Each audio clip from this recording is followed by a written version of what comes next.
తిరుమలలో నిబంధనలకు విరుద్ధంగా వైసీపీ నేతలు రాజకీయ నినాదాలు చేశారు. ఇవాళ స్వామివారిని దర్శించుకున్న వైసీపీ నేత మాజీ ఎంపీ రెడ్డప్ప మీడియా ముందు అత్యుత్సాహం ప్రదర్శించారు. ప్రెస్ మీట్లో జై జగన్ అంటూ నినాదాలు చేశారు. అయితే పవిత్రమైన తిరుమల క్షేత్రంలో పార్టీ నినాదాలు చేయడంపై భక్తులు మండిపడుతున్నారు. ఈరోజు రాజమండ్రి నుంచి మా పార్టీ నాయకులు భరత్ గారు ఇక్కడికి ఇచ్చేశారు. ఆ సందర్భంగా నేను కూడా ఇక్కడికి రావడం జరిగింది. భరత్ గారు చెప్పినట్టు ఇక్కడ తిరుమల ప్రాంతాల్లో దేవుళ్ళ గుళ్ళకే రక్షణ లేకుండా పోతుంది. ఇక్కడ ఉండే ఆఫీసర్స్ గారు చేస్తున్నారు. విజిలెన్స్ డిపార్ట్మెంట్ ఉందా లేదని అనుమానం. చంద్రబాబు ప్రభుత్వానికి ఇది సిగ్గుచేటు. అందుకే సామాన్య ప్రజల గుండె చప్పుడు తెలుసుకున్న మన మాజీ ముఖ్యమంత్రి జగన్మోహన్ రెడ్డి గారు ఎప్పుడు వస్తారా ముఖ్యమంత్రి కలిసి ప్రజలే కాదు ఇక్కడుండే భక్తాదులందరూ కూడా వేడుకుంటున్నారు వెంకటేశ్వర స్వామిని. ఆయన తొందరగా ముఖ్యమంత్రి కావాలని, ఈ రాష్ట్ర ప్రజలందరూ సుఖశాంతులతో ఉండాలనేసి మేము మరీ కోరుకుంటున్నాం. జై జగన్, జై జగన్, జై జగన్, జై జగన్, జై జగన్. రాజకీయ కక్షతో తమపై తప్పుడు ప్రచారం చేస్తున్నారని వైసీపీ తిరుపతి నియోజకవర్గ ఇన్ఛార్జ్ భూమన అభినయ్ రెడ్డి మండిపడ్డారు. తాము 23 ఏళ్ల క్రితమే 24 ఎకరాల స్థలాన్ని చట్టబద్ధంగా కొనుగోలు చేశామని, ఎక్కడా ఇనాం భూముల్ని ఆక్రమించలేదని స్పష్టం చేశారు. తమకు సంబంధించిన 9 ఎకరాల స్థలాన్ని రివర్ బెడ్గా పేర్కొంటున్నారని, దీనిపై ఇప్పటికే న్యాయస్థానాన్ని ఆశ్రయించామని తెలిపారు. కోర్టు ఆదేశాలు ఉన్నప్పటికీ రెవెన్యూ అధికారులు ఇప్పటివరకు స్పందించలేదన్నారు. ప్రభుత్వం నుంచి ఒత్తిడి ఉందని అధికారులే చెబుతున్నారని తెలిపారు. ఈ వ్యవహారంలో తాము చట్టపరంగా కోర్టులో పోరాటం కొనసాగిస్తామని స్పష్టం చేశారు. తిరుపతిలో మా కుటుంబం భూ కబ్జాలకు పాల్పడిందని మేము తిరుచానూరులో ఉన్నటువంటి 9 ఎకరాల నదీ పరివాహక ప్రాంతంలో ఉన్న 479 సర్వే నెంబర్లో ఉన్న భూమిని ఆక్రమించామని, మంగళం గ్రామ పరిధిలో ఉన్నటువంటి ఆ భూమి మందబయలు ఒక దళితుడి పేరు పైన ఉన్నది, అది పూర్తిగా మా పేరు పైన లేదన్నటువంటి స్పష్టతను కూడా నేను ఇయ్యదలుచుకున్నాను. ఈ 9 ఎకరాలు ఏదైతే రివర్ బెడ్లో ఉందో దాన్ని మీరు నిరూపించండి అని కోర్టుకు మేము పోయినప్పుడు కోర్టు రెవెన్యూ డిపార్ట్మెంట్ని డైరెక్ట్ చేసింది. 4 వారాల్లో వీళ్లకు సరైనటువంటి ప్రూఫ్స్తో తగిన రిప్లై ఇవ్వండి అని. మాకు ఎటువంటి ఎక్స్ప్లెనేషను రెవెన్యూ డిపార్ట్మెంట్ నుంచి అందకపోగా నిన్న ఎటువంటి నోటీసు కానీ ముందస్తు సమాచారం కానీ లేకుండా కూటమి నాయకులచే పురిగొల్పబడినటువంటి అధికార యంత్రాంగం అంతా కూడా ఆర్డీఓ, ఎంఆర్ఓ, డిఎస్పి, 4 సిఐలు, 400-500 మంది పోలీసు బలగము అక్కడికి వచ్చి కాంపౌండ్ వాళ్ళని ధ్వంసం చేశారు. ఫైన్. ఇంతకు రెట్టించి మీ దురాగతాలను, దుర్మార్గాలను, మీ లోపాలను ఎప్పటికప్పుడు మేము ఎత్తి చూపుతూనే ఉంటాం. వీరిది పోరాటాలు చేస్తూనే ఉంటాం. మాకు రోజులు వస్తాయి. ఆ రోజు వచ్చినప్పుడు చట్టం తన పని తాను ఖచ్చితంగా చేసుకుపోతుంది. ఏ దుశ్చర్యకైతే పాల్పడ్డారో ఆ దుశ్చర్యకు. ఉమ్మడి నెల్లూరు జిల్లా వెంకటగిరి గురుకుల బాలికల రెసిడెన్షియల్ పాఠశాలలో విద్యార్థినుల కోసం ఏర్పాటు చేసిన 6వ వాటర్ ప్లాంట్ని వెంకటగిరి ఎమ్మెల్యే కురుగొండ్ల రామకృష్ణ ప్రారంభించారు. సుమారు 3.30 లక్షల వ్యయంతో ఏర్పాటు చేసిన ఈ ప్లాంట్ ద్వారా విద్యార్థులకు స్వచ్ఛమైన తాగునీరు అందుబాటులోకి తీసుకొచ్చారు. ఈ సందర్భంగా ప్రభుత్వం విద్యార్థుల సంక్షేమానికి అత్యంత ప్రాధాన్యం ఇస్తోందని ఎమ్మెల్యే తెలిపారు.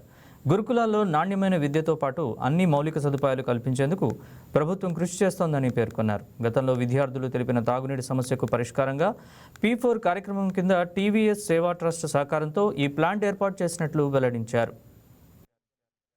లోకేష్ బాబు విద్యామంత్రి అయిన తర్వాత ప్రతి ఒక్క పిల్లవాళ్ళు ఎవరైనా సరే చదువుకోవాలి, ప్రతి కుటుంబాన్ని అభివృద్ధి చేయాలి, పేదరికం లేనటువంటి రాష్ట్రం చేయాలన్నదే మన నాయకుడు లోకేష్ బాబు ముఖ్య ఉద్దేశం. ఎడ్యుకేషన్ మినిస్టర్ అంటే లోకేష్ బాబు గారు కూడా ఈ రాష్ట్రాన్ని పేదరికం లేనటువంటి రాష్ట్రంగా చేయాలనే ముఖ్య ఉద్దేశం. ఆ పేదరికం లేనటువంటి రాష్ట్రం చేయాలంటే ప్రతి కుటుంబంలో ప్రతి బిడ్డ కూడా చదువుకోవాలి. చదువుకుంటే ఆ కుటుంబంలో పేదరికాన్ని పారదోలొచ్చు అనే కాన్సెప్ట్తోనే ఈరోజు ప్రతి ఒక్కరు కూడా బిడ్డలు ఆరోగ్యంగా ఉంటే బాగా చదువుకుంటారు. కాబట్టి ఎక్కడా క్వాలిటీలో కాంప్రమైజ్ అయ్యేది లేదు. డ్రెస్ లో కానీ ఫుడ్ లో కానీ అన్ని రకాలుగా ఈరోజు ప్రభుత్వం అందిస్తుంది. మరి టీవీఎస్ వాళ్ళు చెప్తే వాళ్ళు వెంటనే స్పందించి వాళ్ళు పెట్టడం జరిగింది.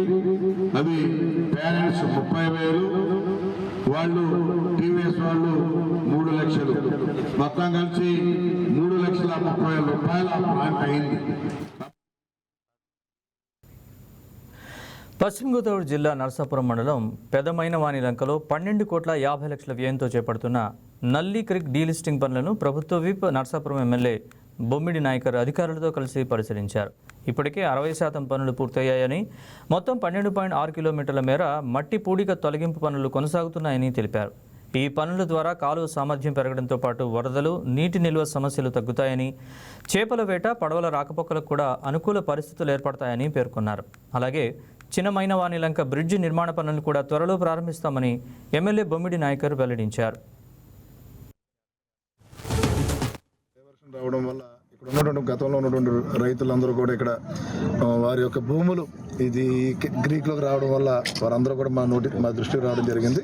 దాని రామరాజు గారు కానీ మేము కానీ ఎంఆర్ఓ గారు కానీ ఇక్కడ ఉన్న అధికారులు కూడా మరి మేమందరూ వచ్చి వారికి ఇక్కడ ఉన్న ఏదైతే రైతులు ఇక్కడ నష్టపోయారో వారికి కూడా ఈ నల్లి క్రీక్ వెంటనే కూడా వారందరూ కూడా భూములు ఇచ్చే విధంగా మరి పట్టా ఇచ్చే విధంగా కూడా మేము తగిన జాగ్రత్తలు తీసుకుంటామని చెప్పి ఇక్కడ ఉన్న రైతులకు కూడా మేము హామీ ఇస్తున్నాం. తప్పనిసరిగా మీరు ఎవరో కూడా ఇబ్బంది పడాల్సిన అవసరం లేదు. మీరు ఎవరైతే ఇక్కడ భూమి కోల్పోయారో ఆ ప్రతి ఒక్క రైతుకి కూడా మేము ఇక్కడ వారందరికీ కూడా మేము ఆ భూమి ఇచ్చే విధంగా కూడా పూర్తిగా మేము సహకరిస్తానని చెప్పి ఈ సందర్భంగా నేను తెలియజేస్తున్నాను. అదేవిధంగా ఏదైతే చిన్నమైనవానిలంక ఈ బ్రిడ్జ్ కూడా చూసుకుంటే డ్యామేజ్ అయిపోయింది.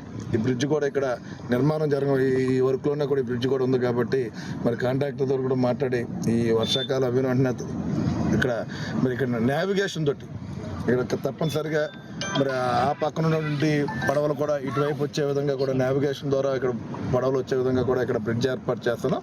అంటే ఇక్కడ ఉన్నటువంటి రైతులందరికీ కూడా ప్రత్యేకంగా ఆక్వా రైతులు ఏదైతే రొయ్య సాగు చేసుకున్న రైతులకి, అదేవిధంగా ఏదైతే ఉప్పుమాలు చేసుకున్న రైతులకి ప్రతి ఒక్కరికి కూడా నల్లి క్రీక్ ద్వారా ఇది ప్రతి ఒక్కరికి ఉపయోగపడే విధంగా ఉంటుందని చెప్పి ఈ సందర్భంగా తెలియజేస్తున్నాను. అదే అగ్రికల్చర్ చూసుకుంటే కనుక ఏదైతే మనకి హార్టికల్చర్ కానీ అదేవిధంగా వివిధ రకాల హార్టికల్చర్ ఉంది వారందరికీ కూడా ఈ నల్లి క్రీక్ ద్వారా ప్రతి ఒక్కరికి ఏదైతే తూర్పుతాలు కానీ అక్కడ ఉన్నటువంటి గ్రామాలు కేపీ పాలన అక్కడ ఉన్న రైతులు అక్కడ దొండపాదులు, పేరుపాదులు, వివిధ ఏదైతే సర్వే తోటలు వివిధ రకాల సాగు చేసుకున్నారు. కాబట్టి ఈ క్రీక్ ద్వారా ప్రతి ఒక్క రైతులకి కూడా ఉపయోగపడే విధంగా కూడా ఈ నల్లి క్రీక్ ఉంటుందని చెప్పి ఈ సందర్భంగా తెలియజేసుకుంటూ ప్రత్యేకంగా ఎన్డీఏ కూటమి ప్రభుత్వం మరి ఇరిగేషన్ రూపంలో ఎక్కడ కూడా ఇరిగేషన్ ద్వారా దాని మంత్రి నిమ్మల రామానాయుడు గారి యొక్క సహకారంతో కూడా ప్రతి ఒక్క రైతుని కూడా ఆదుకునే విధంగానే మేము ముందుకు వెళ్తున్నామని చెప్పి ఈ సందర్భంగా నేను తెలియజేస్తాను.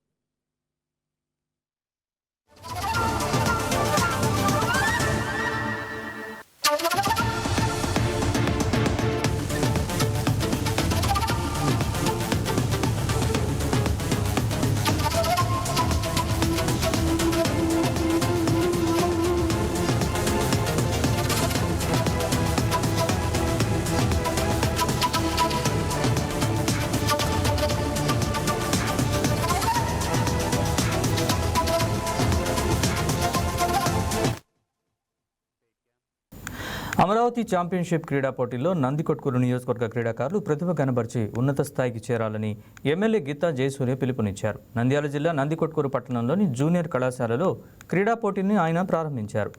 ఈ నెల 15 నుంచి ఆగస్టు 26 వరకు నియోజకవర్గ, జిల్లా, రాష్ట్ర స్థాయిలో ఈ పోటీలు నిర్వహించనున్నట్లు తెలిపారు. అండర్-17, అండర్-19 విభాగాలకు చెందిన బాలురు, బాలికలు 12 క్రీడాంశాల్లో తమ ప్రతిభను ప్రదర్శించేందుకు జిల్లా క్రీడా ప్రాధికార సంస్థ అవకాశం కల్పిస్తోందని పేర్కొన్నారు. క్రీడాకారులు ఈ అవకాశాన్ని సద్వినియోగం చేసుకుని రాష్ట్ర, జాతీయ స్థాయిలో రాణించాలని ఎమ్మెల్యే ఆకాంక్షించారు.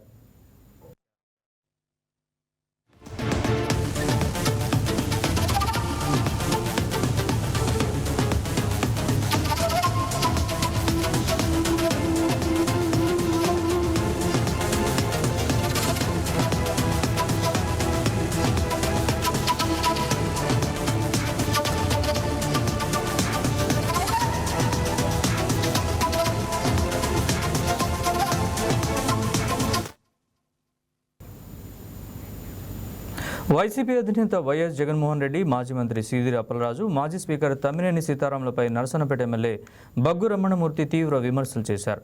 దోషుల్ని నిర్దోషులుగా చిత్రీకరించే ప్రయత్నాలకు వైఎస్ జగన్మోహన్ రెడ్డి మద్దతు పలకడం దేనికి సంకేతమని ప్రశ్నించారు. మాజీ మంత్రి సీదిరి అప్పలరాజు కుటుంబానికి సంబంధించిన రోడ్డు ప్రమాద ఘటనను ప్రస్తావించిన రమణమూర్తి, ప్రమాదం జరిగిన తర్వాత బాధితుడికి వెంటనే వైద్యం అందించాల్సింది పోయి బాధ్యతాయుతంగా వ్యవహరించలేదని ఆరోపించారు. ప్రమాదాన్ని కప్పిపుచ్చుకునేందుకు కుల రాజకీయాలు ప్రస్తావించడం సరికాదని విమర్శించారు. మాజీ స్పీకర్ తమ్మినేని సీతారాంపై కూడా ఎమ్మెల్యే తీవ్ర ఆరోపణలు చేశారు. పేదల భూముల్ని అక్రమంగా కబ్జా చేశారని, బతికున్న వారిని చనిపోయినట్లు చూపిస్తూ పత్రాలు సృష్టించారంటూ ఆరోపించారు. చట్టం నుంచి తప్పించుకునేందుకు కుటుంబ సభ్యులు దాక్కుంటున్నారని వ్యాఖ్యానించారు. గత ఎన్నికల్లో ప్రజలు గుణపాఠం చెప్పినప్పటికీ వైసీపీ నాయకత్వంలో మార్పు కనిపించడం లేదని బగ్గు రమణమూర్తి మండిపడ్డారు. తమ్మినేని సీతారాం కుమారుడు చేసినటువంటి భూ ఆక్రమణ తప్పుడు విధానాలతో సీతారాం తాలూగా అధికారాన్ని అడ్డం పెట్టుకొని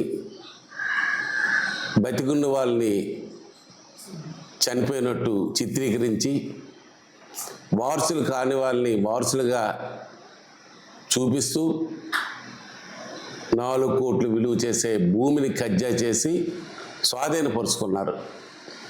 దానిపైన ఎవరైతే భూ యజమానులు ఉన్నారో, ఎవరైతే బ్రతికున్న వ్యక్తి ఉన్నారో వాళ్ళు క్రిమినల్ ప్రొసీజర్లో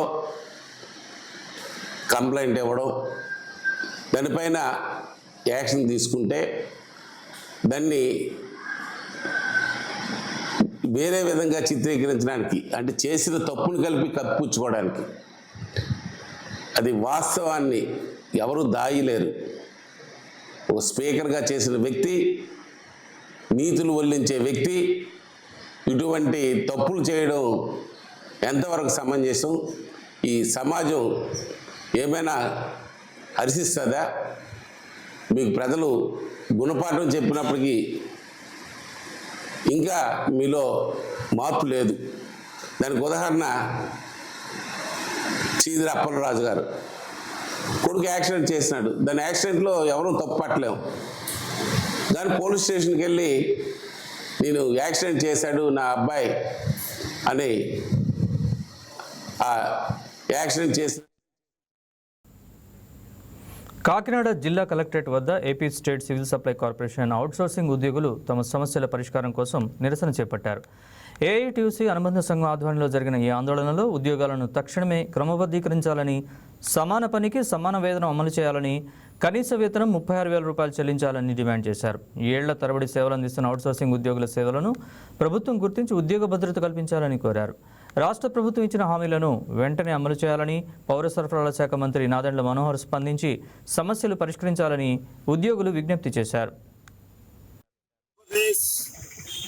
సివిల్ సప్లైస్ అవుట్సోర్సింగ్ ఆధ్వర్యంలో రాష్ట్ర వ్యాప్తంగా ఇవాళ అన్ని కలెక్టరేట్ కార్యాలయ వద్ద ఆందోళన జరుగుతూ ఉంది.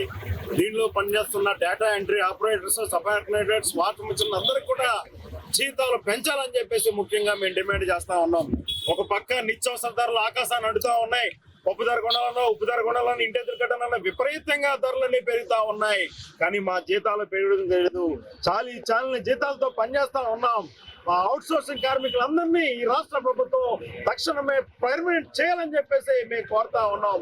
అలాగే సమాన పనికి సమాన వేతనం, కనీస వేతనం 36,000 రూపాయలు అమలు చేయాలని చెప్పేసి కోరుతా ఉన్నాం. అలాగే తగినంత అనుభవం ఉన్న వాళ్ళందరికీ కూడా సీనియారిటీ ప్రకారం కూడా వీరికి ఇంక్రిమెంట్లు మంజూరు చేయాలని చెప్పేసి కోరుతున్నాం. ఈ సానుకూలమైన డిమాండ్స్ మేము గొంతెమ్మ కోరికలు కోరట్లేదు. పెరుగుతున్న ధరలకు అనుగుణంగా మా జీతాలు పెంచాలి, మా యొక్క కుటుంబాలను మీరు ఆలోచన చేయాలి. చాలని జీతాలతో పనిచేస్తా ఉన్నాం. మా ప్రభుత్వం మమ్మల్ని అనుకరించి మా జీతాలు పెంపుదల చేసే విధంగానే మా నిరసన ఉంటుందని చెప్పేసి సందర్భంగా తెలియజేస్తున్నాం. ఈ రాష్ట్ర ప్రభుత్వం ఇప్పుడైనా రాష్ట్రంలో డాక్యుమెంట్ రైటర్ల సమ్మెకు తెరపడింది. రిజిస్ట్రేషన్ సేవా కేంద్రాల ఏర్పాటు వల్ల తమ వృత్తికి ఎలాంటి నష్టం ఉండదని commissioner and inspector general GBR Ambedkar స్పష్టం చేశారు. తాడేపల్లిలో డాక్యుమెంట్ రైటర్ల ప్రతినిధులతో నిర్వహించిన సమావేశంలో వారి సందేహాలను నివృత్తి చేశారు.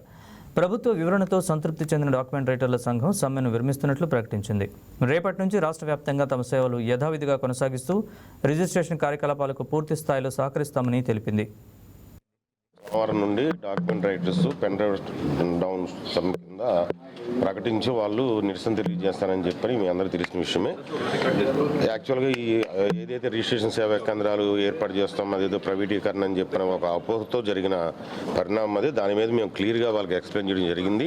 రిజిస్ట్రేషన్ సేవా కేంద్రాలు ఎందుకు పెడుతున్నాము, ఎక్కడెక్కడ పెడుతున్నాము, అవి ఎలా నిర్వహిస్తాము, అలాగే వారికి ఎటువంటి ఇబ్బంది లేకుండా కార్యక్రమాలు ఎలా జరుగుతున్న దాని మీద వాళ్ళకు పూర్తిగా వివరణ ఇవ్వడం జరిగింది. ఎందుకంటే ఆ రిజిస్ట్రేషన్ సేవా కేంద్రాలు పెట్టడం వల్ల వాళ్ళకి ఎటువంటి జీవనోపాధికి నష్టం కలగదనే ఉద్దేశం మేము వాళ్ళకి తెలియజేయడం జరిగింది. దాంతో వాళ్ళు సంతృప్తి చెందడం జరిగింది. ఈ రోజు మధ్యాహ్నం నుండి వాళ్ళు పెన్ డౌన్ స్ట్రైక్ ఏదైతే విరమించుకోవడం జరిగింది. మధ్యాహ్నం వారి కార్యక్రమాలు జరుగుతున్నాయి, వాళ్ళు అటెండ్ అవుతున్నారు. కూటమి ప్రభుత్వం అమలు చేస్తున్న తల్లికి వందనం పథకం 2వ విడత నిధులు లబ్ధిదారుల తల్లుల ఖాతాలో జమ కావడంతో రాష్ట్ర వ్యాప్తంగా ఆనందం వ్యక్తమవుతోంది. ఈ నేపథ్యంలో కృష్ణా జిల్లా మచిలీపట్నంలోని 45, 50 డివిజన్లలో లబ్ధిదారులు ముఖ్యమంత్రి చంద్రబాబు, డిప్యూటీ సీఎం పవన్ కళ్యాణ్ చిత్రపటాలకు పాలాభిషేకాలు నిర్వహించి కృతజ్ఞతలు తెలిపారు. స్థానిక టీడీపీ, బీజేపీ నాయకుల సమక్షంలో జరిగిన ఈ కార్యక్రమంలో ఎన్నికల హామీలను కూటమి ప్రభుత్వం తూచా తప్పకుండా అమలు చేస్తోందని నేతలు పేర్కొన్నారు. ప్రజా సంక్షేమమే ప్రభుత్వ లక్ష్యమని వారు స్పష్టం చేశారు. చంద్రబాబు గారు ముఖ్యమంత్రిగా, పవన్ కళ్యాణ్ గారు ఉప ముఖ్యమంత్రిగా, విద్యాశాఖ మంత్రి నారా లోకేష్ గారి ఆధ్వర్యంలో ఏదైతే ఎన్నికల వాగ్దానం చేశారో ప్రతి కుటుంబంలో ఉన్న పిల్లలందరికీ కూడా వ్యత్యాసం లేకుండా అందరికీ, గతంలో జగన్మోహన్ రెడ్డి ప్రతి కుటుంబానికి ఎంతమంది పిల్లలుంటే అంతమందికి అని చెప్పి మోసం చేసి కేవలం రాష్ట్ర వ్యాప్తంగా 44 లక్షల మంది పిల్లలకు మాత్రమే వేశారు. దానికి విరుద్ధంగా ఈ రోజున కూటమి ప్రభుత్వం ఒక కుటుంబంలో ఒకళ్ళు చదువుకుంటే చాలదు, అందరూ చదువుకోవాలనే ఉద్దేశంతో ప్రతి పిల్లవాడికి ముగ్గురుంటే ముగ్గురు, నలుగురుంటే నలుగురు, అందరిలోనే 6 ఎనకుదురుపేటలో 6 పిల్లలుంటే 6కి పడింది. ఈ రోజున అందరినీ విద్యావంతులు చేయాలనే సంకల్పంతో తొలి విడతగా 68 లక్షల మంది పిల్లలకి 47 లక్షల కుటుంబాలకి లబ్ధి చేకూరే విధంగా ఈ రోజున వాళ్ళకి డబ్బులు వేశారు. ఇది ఒక విప్లవం. తల్లికి వందనం పథకం ద్వారా ఒకే కుటుంబానికి 39,000 ఆర్థిక సాయం అందడంతో కాకినాడ జిల్లా సామర్లకోటలో ఆనందం నెలకొంది. పట్టణంలోని 27వ వార్డు సాయినగర్కి చెందిన గొప్ప సన్యాసరావు, దేవి దంపతుల 3 పిల్లలకు పథకం కింద 13,000 చొప్పున మొత్తం 39,000 వారి ఖాతాలో జమయ్యాయి. ఇంట్లో ఎంతమంది అర్హులైన విద్యార్థులు ఉన్నా ప్రతి ఒక్కరికి ఈ పథకం వర్తింపజేస్తున్న నేపథ్యంలో ఈ కుటుంబం భారీగా లబ్ధి పొందింది. ఈ వివరాలను తెలుగుదేశం పార్టీ పట్టణాధ్యక్షుడు బడుగు శ్రీకాంత్ వెల్లడించారు. అలాగే సామలకోటలో ఏ వార్డులో ఏ పని చేయాలో కమ్యూనిటీలు, నిన్న 10వ వార్డులో కమ్యూనిటీలు ఓపెన్ చేసి 15 లక్షల రూపాయలు, 50 కమ్యూనిటీలు 15 లక్షల రూపాయలు మేము గతంలో రాజప్ప గారి టైంలోనే 10 లక్షలు పెట్టి చేయించాం. కానీ వైసీపీ గవర్నమెంట్ వచ్చిన తర్వాత అది ఆపేశారు. దాన్ని ఎవరో అసలు కనీసం తట్ట మట్టి వేయలేదు అందులో. అలాంటిది మళ్ళీ మొన్న 15 లక్షలు పెట్టి నిన్నే మళ్ళీ రెండోసారి శంకుస్థాపన చేసి వీళ్ళు ఇన్నాళ్ళు వదిలేస్తే మళ్ళీ రాజప్ప గారు దానికి 15 లక్షల రూపాయలు పెట్టి పని చేయించుకున్నాం. అక్కడ అంతా ఆడవాళ్ళందరూ అడిగారు. మళ్ళీ అక్కడ ఒక చెట్టు ఉంది, గుళ్ళో కట్టమని యాదవ సంఘం అని కూడా చెప్పారు. అక్కడ కూడా రోడ్లు, డ్రైన్లు కూడా అవుతుంది. మీకు కూడా ఖచ్చితంగా ఇది ఆల్మోస్ట్ 8% అవుతుంది. మీకు 27వ వార్డు, ఎందుకంటే రాజప్ప గారు రాగానే అందరూ కూడా బ్రహ్మాండ స్వాగతం పలుకుతూ ఉంటారు. 27వ వార్డు ప్రత్యేకించి ఎందుకంటే చాలా వర్కులు పెట్టాం, అన్నీ కూడా కంప్లీట్ అవుతాయి. ఈ డ్రైన్ కూడా రాజప్ప గారు పెట్టారు. మీ అందరూ కూడా సహకరించాలి. ఏదో చిన్న చిన్న పోయినా బాధపడకుండా ఆనందంగా మీరు మళ్ళీ రావు. అది ఎవరు చేసి వాళ్ళు ఉండరు. రాజప్ప గారు చేయమని చెప్పడం వల్ల మేము అందరూ పెట్టాం. ఆయన తెచ్చిన నిధులు ఉపయోగించి మేము చేస్తున్నాం. మీ అందరూ కూడా సహకరించాలని తల్లికి వందనం కూడా ఇంచుమించు 68 లక్షల మంది పిల్లలకు పడ్డది. అది అప్పుడు అసలు ఒక పిల్లలకి ఇచ్చేవారు, 6 కూడా ఇచ్చాం. భాస్కర్ అంబేద్కర్ కోనసీమ జిల్లాలో జూలై 24న నిర్వహించనున్న మెగా పేరెంట్ టీచర్ మీటింగ్ 4.0 కార్యక్రమానికి ప్రతి విద్యార్థి తల్లిదండ్రులు ఇద్దరూ తప్పనిసరిగా హాజరు కావాలని జిల్లా కలెక్టర్ మహేష్ కుమార్ పిలుపునిచ్చారు. జిల్లాలోని 1409 ప్రభుత్వ, ఎయిడెడ్ పాఠశాలలు, జూనియర్ కళాశాలలో ఉదయం 9 గంటల నుంచి మధ్యాహ్నం 12:45 వరకు ఈ కార్యక్రమం నిర్వహించనున్నట్లు తెలిపారు. విద్యార్థుల విద్యా ప్రగతి, హోలిస్టిక్ ప్రోగ్రెస్ కార్డులు, ప్రభుత్వ విద్యా పథకాలు లీప్ యాప్ వినియోగంపై తల్లిదండ్రులకు అవగాహన కల్పించనున్నట్లు వెల్లడించారు. పాఠ్యపద్ధతిలో తల్లిదండ్రుల భాగస్వామ్యాన్ని మరింత బలోపేతం చేయడమే ఈ కార్యక్రమం ప్రధాన లక్ష్యమని కలెక్టర్ పేర్కొన్నారు. As per the government instructions, so mega PTM conduct చేయడానికి everything is ready and already మండల లెవెల్లో ఎంపీడీఓల్ని మున్సిపల్ కమిషనర్స్ని ఎంఈఓస్ కన్సర్న్డ్ ప్రిన్సిపల్స్ ఎవరైతే ఉన్నారో అండ్ ఏపీసీ ద్వారా డిఓ గారి ద్వారా ఆల్రెడీ 16th of July నుంచి we had some preparatory meetings. 16th of July already we have conducted a video conference with all the concerned field level officials. So దీని యొక్క schedule మనకు communicate చేశారు school education department నుంచి. So 9 o'clock నుంచి 12:45 వరకు minute to minute ఏమేమి process చేయాలి, ఎలా చేయాలి, పేరెంట్స్ని ఎలా రిసీవ్ చేసుకోవాలి, అక్కడ స్కూల్ మేనేజ్మెంట్ కమిటీస్తో ఎలా ఇంటరాక్ట్ అవ్వాలి, అక్కడ ఉన్న కన్సర్న్ అలమ్నే వాళ్ళు వస్తే ఎలా ఇంటరాక్ట్ అవ్వాలి, ఎవరైనా డోనార్స్ వస్తే వాళ్ళతో ఎలా ఏం చేసుకోవాలి, లీప్ యాప్ గురించి కన్సర్న్డ్ పిల్లలకి ఇవ్వాల్సిన టోటల్ హోలిస్టిక్ కార్డ్స్ అవన్నీ కూడా డిస్ట్రిబ్యూట్ చేయడం జరిగింది. సో ఇలా all aspects one after the other which have discussed clearly with the concerned principals and even MEOs. So my main appeal is basically రేపు జరిగే కార్యక్రమంలో జిల్లాలో ఉన్న గురుకులాలు వసతి గృహాల్లో విద్యార్థులకు మెరుగైన వాతావరణం కల్పించడమే లక్ష్యంగా జిల్లా కలెక్టర్ సీఎం సాయికాంత్ వర్మ తాడికొండ సాంఘిక సంక్షేమ గురుకులాలను సందర్శించారు. ఈ సందర్భంగా మౌలిక సదుపాయాలను పరిశీలించిన కలెక్టర్ విద్యార్థుల మానసిక వికాసానికి విద్యాలయాలు తొలిమెట్టుగా ఉండాలని అన్నారు. జిల్లాలో తొలి దశలో 36 గురుకులాలు వసతి గృహాలను ఆధునీకరించనున్నట్లు వెల్లడించారు. భవనాల రూపురేఖలు, తరగతి గదులు, వసతి గృహాలు, క్రీడా మైదానాలు, తాగునీరు, పారిశుద్ధ్యం వంటి ప్రతి అంశంపై ప్రత్యేక దృష్టి పెట్టాలని అధికారులను ఆదేశించారు. విద్యార్థుల్లో ఆత్మవిశ్వాసం, చదువుపై ఆసక్తి పెంపొందేలా విద్యాసంస్థలను తీర్చిదిద్దాలని కలెక్టర్ సూచించారు.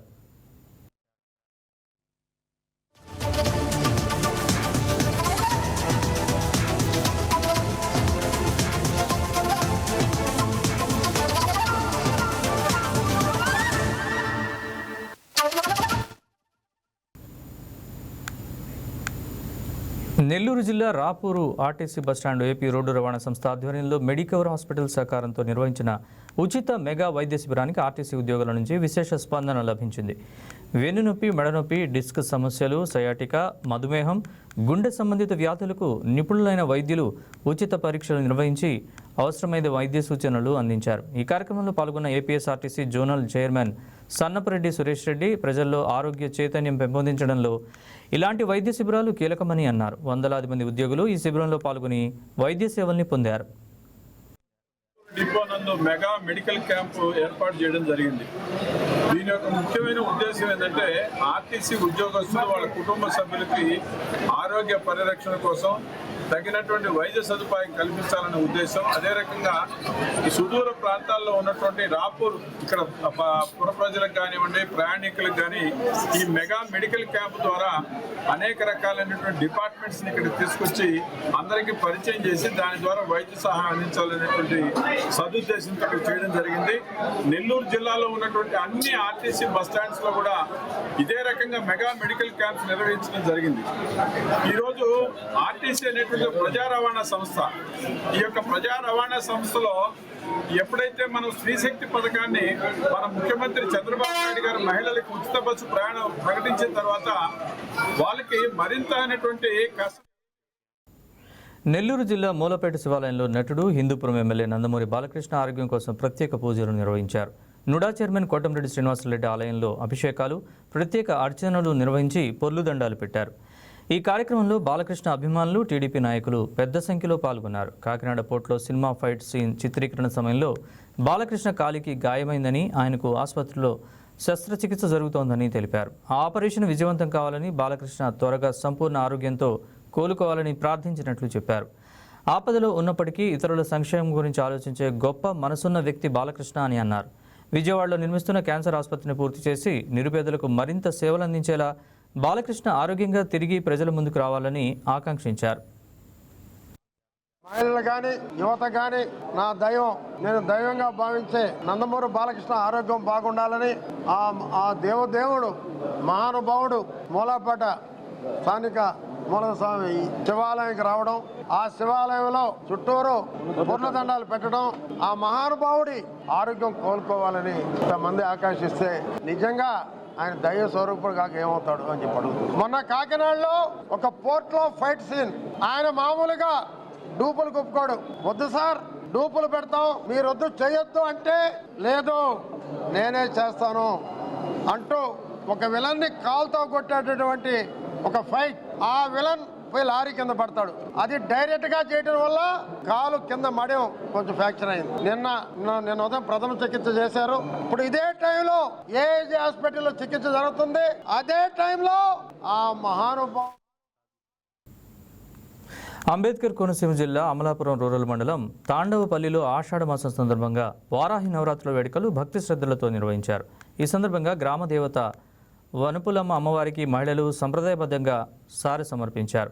100 మందికి పైగా మహిళలు మంగళ వాయిద్యాలు, మేళతాళాలు నడుమ పసుపు, కుంకుమ, గాజులు, మిఠాయిలతో ఊరేగింపుగా ఆలయానికి చేరుకుని ప్రత్యేక పూజలు నిర్వహించారు. ప్రతి ఏడాది ఆనవాయితీగా నిర్వహించే ఈ మహోత్సవంలో గ్రామస్తులు పెద్ద ఎత్తున పాల్గొని అమ్మవారి కృపా కటాక్షాలతో గ్రామం సుభిక్షంగా ఉండాలని ప్రార్థించారు. కోనసీమ జిల్లా అమలాపురం మండలం తాండవపల్లి చెట్టుబెల్లి గ్రామానికి సంబంధించిన శ్రీ వనువులమ్మ తల్లి అమ్మవారి ఆషాఢ సందర్భంగా ఈరోజు మా ఊర్లో అమ్మవారికి చాలా ఘనంగా ఆషాఢ సారీ అనేది జరిగింది. దానికి సంబంధించి చీర, సారీ, పసుపు, కుంకుమ అన్నిటిలో చాలా ఘనంగా జరపడం జరిగింది. అందరూ చాలా ఘనంగా పాలు పంచుకున్నారు. ఈ అవకాశం ఇచ్చిన అందరికీ నా ధన్యవాదాలు తెలుపు. మరి తాండవపల్లి తూర్పు ఈస్ట్ గోదావరి జిల్లా చెట్టుపల్లి గ్రామంలో వేయించి ఉన్న శ్రీ వనువులమ్మ తల్లికి ఆషాఢం సారీ, చీర, పసుపు, కుంకుమ వారాహి నవరాత్రుల సందర్భముగా అందరూ సారీ, చీర, పసుపు, కుంకుమల గాజులు అందరూ పట్టుకొచ్చి ఆవిడ అనుగ్రహం మా మీద. ప్రకాశం జిల్లా మద్దిపాడు మండలం బసవన్నపాలెంలో వైసీపీ విద్యార్థి విభాగానికి చెందిన 2 నాయకుల మధ్య నెలకొన్న విభేదాలు ఘర్షణకు దారితీశాయి. అర్ధరాత్రి ఇరు వర్గాలకు చెందిన యువకులు మారణాయుధాలతో హల్చల్ చేయడంతో గ్రామంలో ఉద్రిక్త పరిస్థితులు నెలకొన్నాయి. స్థానికులు పోలీసులకు సమాచారం ఇవ్వడంతో మద్దిపాడు పోలీసులు ఘటనా స్థలానికి చేరుకుని 14 మంది యువకుల్ని అదుపులోకి తీసుకుని విచారణ చేపట్టారు. మరోవైపు పలువురు పరారీలో ఉన్నట్లు తెలుస్తోంది. ఈ ఘటనలో ఇళ్లపై దాడులు చేసి వస్తువులను ధ్వంసం చేశారు. ఈ దాడిలో పలువురికి గాయాలైనట్లు తెలుస్తోంది. ఈ ఘటనపై కేసు నమోదు చేసిన పోలీసులు దర్యాప్తు చేపట్టారు. నిన్న బసవన్నపాలెంకి సంబంధించి ఇద్దరి మధ్యలో గొడవ జరుగుతూ ఉన్నది. విక్కీ నెక్స్ట్ అదేవిధంగా రవీంద్రనాథ్, గుంటూరు రవీంద్రనాథ్ వీళ్ళిద్దరి మధ్య అది లీడర్షిప్ కోసము ఒకరికొకరు గొడవ జరుగుతూ ఉంటుంది. దానికి సంబంధించి ఈ వ్యక్తి కొంతమంది మనుషులను బయట నుంచి తీసుకొచ్చి గొడవ క్రియేట్ చేస్తాడు. దానికి సంబంధించి రవీంద్రనాథ్ ఇచ్చిన దాని మీద ఎఫ్ఐఆర్ రిజిస్టర్ చేశాము. అదేవిధంగా వాళ్ళని లీగల్ గా యాక్షన్ తీసుకుంటాము. ఓకే, 30 మెంబర్స్ గొడవకు వెళ్ళారు. సుమారుగా మాకు ఒక 14 మెంబర్స్ వరకు మేము పట్టుకున్నాము. ఎఫ్ఐఆర్ అయింది. అనంతపురం జిల్లా మడకశిరి నియోజకవర్గంలోని గుడిబండలో ఉద్రిక్త పరిస్థితి నెలకొంది. శ్రీరామరెడ్డి తాగునీటి పథకంలో పనిచేస్తున్న కార్మికుడు గత ఏడాదిగా వేతనాలు చెల్లించడం లేదని ఆరోపిస్తూ వాటర్ ట్యాంక్ ఎక్కి నిరసనకు దిగాడు. బకాయి జీతాలు వెంటనే చెల్లించాలని డిమాండ్ చేస్తూ ఉన్నతాధికారులు స్పందించకపోతే వాటర్ ట్యాంక్ పై నుంచి దూకి ఆత్మహత్య చేసుకుంటారని హెచ్చరించాడు. ఈ ఘటనతో స్థానికంగా ఉద్రిక్తత నెలకొనగా అధికారులు, పోలీసులు కార్మికుడిని కిందకు దించేందుకు ప్రయత్నించారు.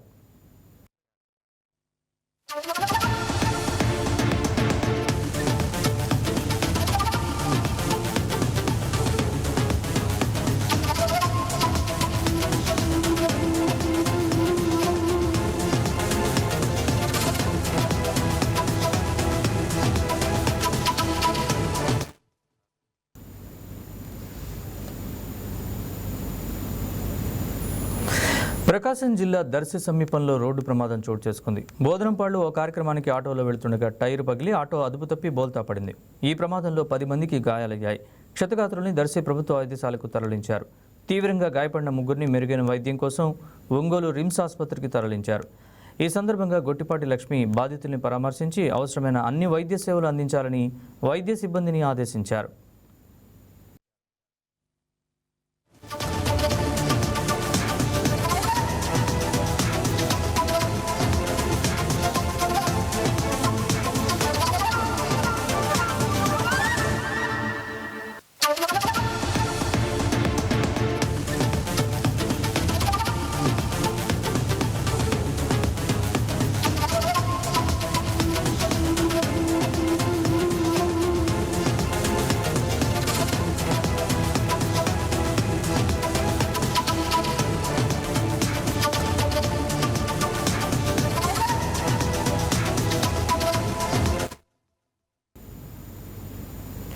ఇవి బులెటిన్ విశేషాలు. అప్డేట్స్ కోసం చూస్తూనే ఉండండి YK TV.